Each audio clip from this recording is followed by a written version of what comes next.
খিচুড়ি আমরা সারা বছর হামেশাই বানিয়ে থাকি, তবে বৃষ্টির দিনে খিচুড়ি খাওয়ার মজাটাই আলাদা। তবে সেটা বাড়িতে থাকা চাল ডাল দিয়ে যদি এইরকম দারুণ স্বাদে ডিম খিচুড়ি বানিয়ে নেওয়া যায়, তাহলে তার স্বাদটা আরো বেড়ে যাবে। তবে চলুন শুরু করা যাক আজকের ভিডিও। আমি সুকন্যা। আজকে আমার ব্যাপক রান্না হলো আমিষ খিচুড়ি। এই আমিষ খিচুড়ি বানিয়ে নেওয়ার জন্য প্রথমেই আমি মুগ ডালটাকে ভেজে নেব। তার জন্য একটা ফ্রাইং প্যান নিয়ে এর মধ্যে দিয়ে দেব 100 গ্রাম মোটা মুগ ডাল। আপনারা চাইলে এখানে সোনা মুগ ডাল দিয়েও বানিয়ে নিতে পারেন। এবার ডালটাকে মিডিয়াম ফ্লেমে 3 থেকে 4 মিনিট হালকা করে ভেজে নিতে হবে। তবে লক্ষ্য রাখবেন ডালটা যেন পুড়ে না যায়।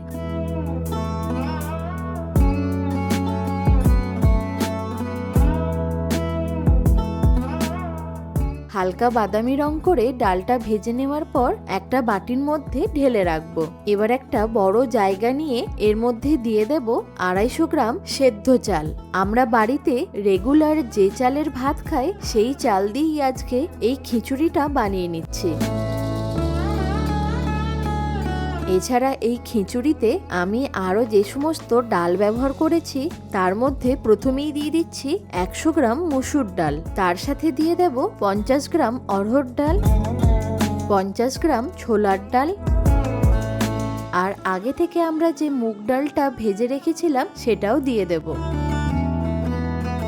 এবার এই চাল আর ডালটাকে খুব ভালো করে ধুয়ে নিতে হবে। আমি এখানে চালের থেকে ডালের পরিমাণটা একটু বেশি ব্যবহার করেছি, তবে আপনারা চাইলে চালের পরিমাণটা বাড়িয়েও নিতে পারেন। চাল ডালটাকে ভালো করে ধুয়ে নেওয়ার পর এবার একটা কড়াইয়ের মধ্যে দিয়ে দিচ্ছি বেশ কিছুটা জল।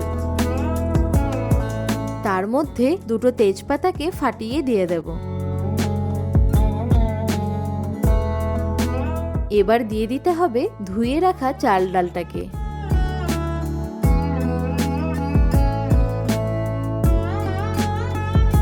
তার সাথে দিয়ে দিচ্ছি 2 চা চামচ নুন।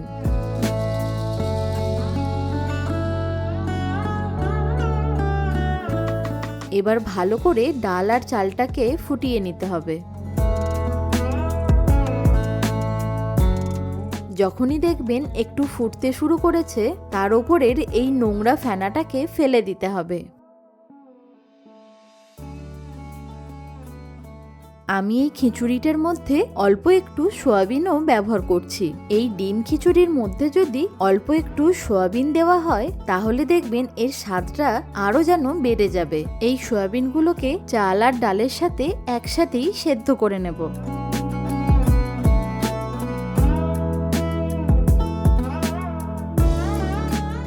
একবার ভালো করে মিক্স করে নিয়ে এর মধ্যে 4টে গোটা কাঁচা লঙ্কা দিয়ে দেব। এইদিকে ততক্ষণে এইগুলো ভালোভাবে সেদ্ধ হোক, অন্যদিকে খিচুড়ির মশলাটা বানিয়ে নেওয়ার জন্য একটা পেস্ট তৈরি করে নেব। তার জন্য একটা মিক্সির জার নিয়ে এর মধ্যে দিয়ে দেব 1.5 ইঞ্চি আদার টুকরো। তার সাথে দিয়ে দিতে হবে 8 থেকে 10টা রসুনের কোয়া। এছাড়া দিয়ে দেব 1 চা চামচ গোটা জিরে আর 3টে শুকনো লঙ্কা। এবার অল্প পরিমাণে একটু জল দিয়ে এটার একটা সুন্দর পেস্ট তৈরি করে নিতে হবে। এইদিকে দেখুন চাল ডালটা অনেকটাই সেদ্ধ হয়ে এসেছে। তার সাথে দেখুন জলের পরিমাণটা বেশ কমেও গেছে, তাই আরো 500 ml এর মতো জল এর মধ্যে দিয়ে দেব। আগে 2 লিটারের মতো জল ব্যবহার করেছি, এখন আরো 500 ml এর মতো জল ব্যবহার করলাম। এই সময় গ্যাসের ফ্লেমটাকে হাই করে দিয়ে একবার ভালো করে ফুটিয়ে নেব। এবারে ডিমটাকে ভেজে নেওয়ার জন্য একটা কড়াই নিয়ে নিচ্ছি। এবার এর মধ্যে দিয়ে দেব 3 থেকে 4 টেবিল চামচ সর্ষের তেল। এখানে আমি 5টা ডিমকে একসাথেই ফাটিয়ে নিয়ে ভুজিয়ার মতো করে ভেজে নেব। এই সময় ডিমের মধ্যে 1/2 চা চামচ নুন দিয়ে দিতে হবে। এবার ফ্লেমটাকে হাই করে ভালো করে নাড়াচাড়া করে নিয়ে ভুজিয়ার মতো করে ভেজে নিতে হবে।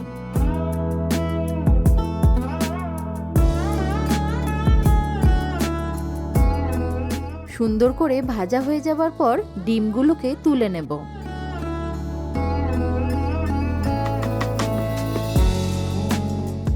এবার এই একই কড়াইয়ের মধ্যে দিয়ে দিচ্ছি 4 থেকে 5 টেবিল চামচ সর্ষের তেল। তেলটা ভালো মতো গরম হয়ে গেলে এর মধ্যে দিয়ে দেব 3টে মাঝারি মাপের ডুমো করে কেটে নেওয়া আলু। খিচুড়িতে যদি একটু এইরকম আলু দেওয়া হয় তাহলে বেশ ভালোই লাগে। আলুগুলোকে ভালো করে ভেজে নেওয়ার জন্য এর মধ্যে দিয়ে দিচ্ছি হাফ চা চামচ হলুদ গুঁড়ো আর হাফ চা চামচ নুন। একবার নাড়াচাড়া করে নিয়ে একটা ঢাকা দিয়ে ভালো করে দুটো সাইডই লালচে করে ভেজে নিতে হবে।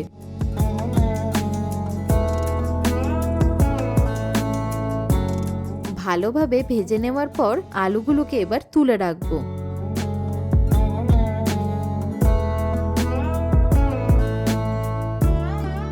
এবার এই তেলেতেই ফোড়ন দিয়ে দেব 3টে গোটা শুকনো লঙ্কা, এছাড়া দিয়ে দেব 1 চা চামচ গোটা জিরে।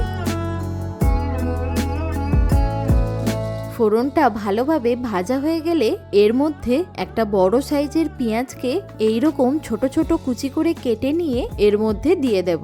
যেহেতু আমি এখানে আমিষ খিচুড়ি বানাচ্ছি তাই অল্প একটু পেঁয়াজের ব্যবহার করলাম।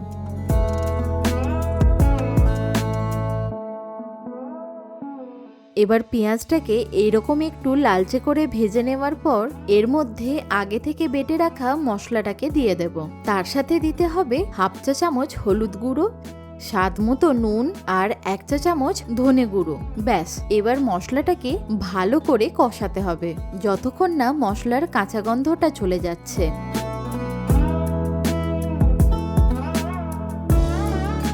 যখন দেখবেন মশলা থেকে তেল ছাড়তে শুরু করেছে তখন বুঝতে হবে মশলাটা একদম পারফেক্টভাবে কষানো হয়ে গেছে। এবার এই সময় দিয়ে দেব 2টো মাঝারি মাপের টমেটো কুচি। যতক্ষণ না টমেটোটা মশলার সাথে ভালোভাবে মিশে যাচ্ছে ততক্ষণ অবধি মশলাটাকে কষিয়ে নেব।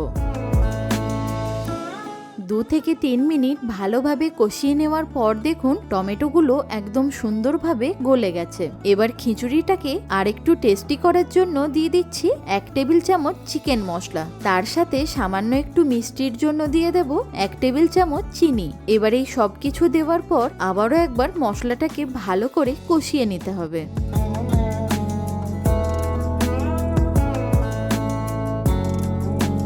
এইদিকে আমাদের খিচুড়িটাও বেশ ভালো মতো সেদ্ধ হয়ে গেছে। এই সময় ভেজে রাখা আলুগুলোকে দিয়ে দিতে হবে।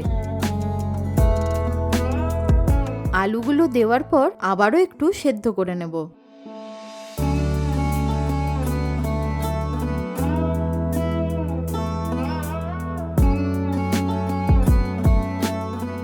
আমি একটু হাতা করে তুলে দেখাচ্ছি, দেখুন একদম সুন্দরভাবেই চাল ডালটা সেদ্ধ হয়ে গেছে। এবার আমরা আগে থেকেই যে মশলাটাকে কষিয়ে রেখেছিলাম সেটা এই সময় দিয়ে দেব।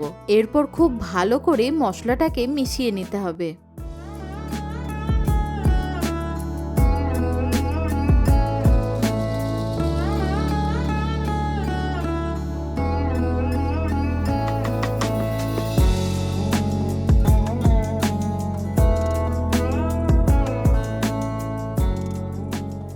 তার সাথে ভেজে রাখা ডিমগুলোকেও দিয়ে দেব। একটা জিনিস অবশ্যই লক্ষ্য রাখবেন, খিচুড়িটাকে কিন্তু কন্টিনিউয়াসলি নাড়াচাড়া করতে হবে, তা না হলে তলায় লেগে যেতে পারে।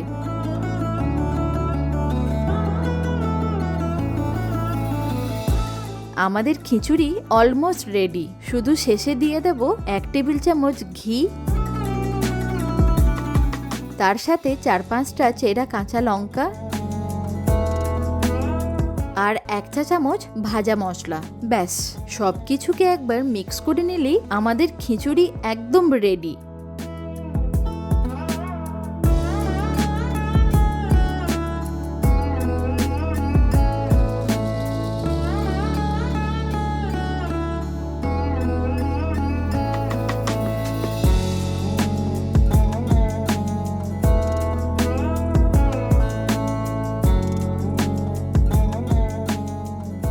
এবার বৃষ্টির দিনে এইরকম গরম গরম ডিম দিয়ে খিচুড়ি হলে মনটা যেন খুশিতে ভরে যায়। আর তার সাথে যদি একটু বেগুন ভাজা, মাছ ভাজা আর পাঁপড় ভাজা হয় তাহলে তো কোনো কথাই নেই। আপনারাও বানিয়ে ফেলুন এইরকম খিচুড়ি আর কমেন্টে জানান কেমন হয়েছে।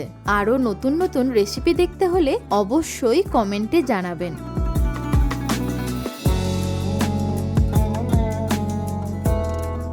ভালো থাকুন, সুস্থ থাকুন, দেখতে থাকুন ব্যাপক রান্নাঘর।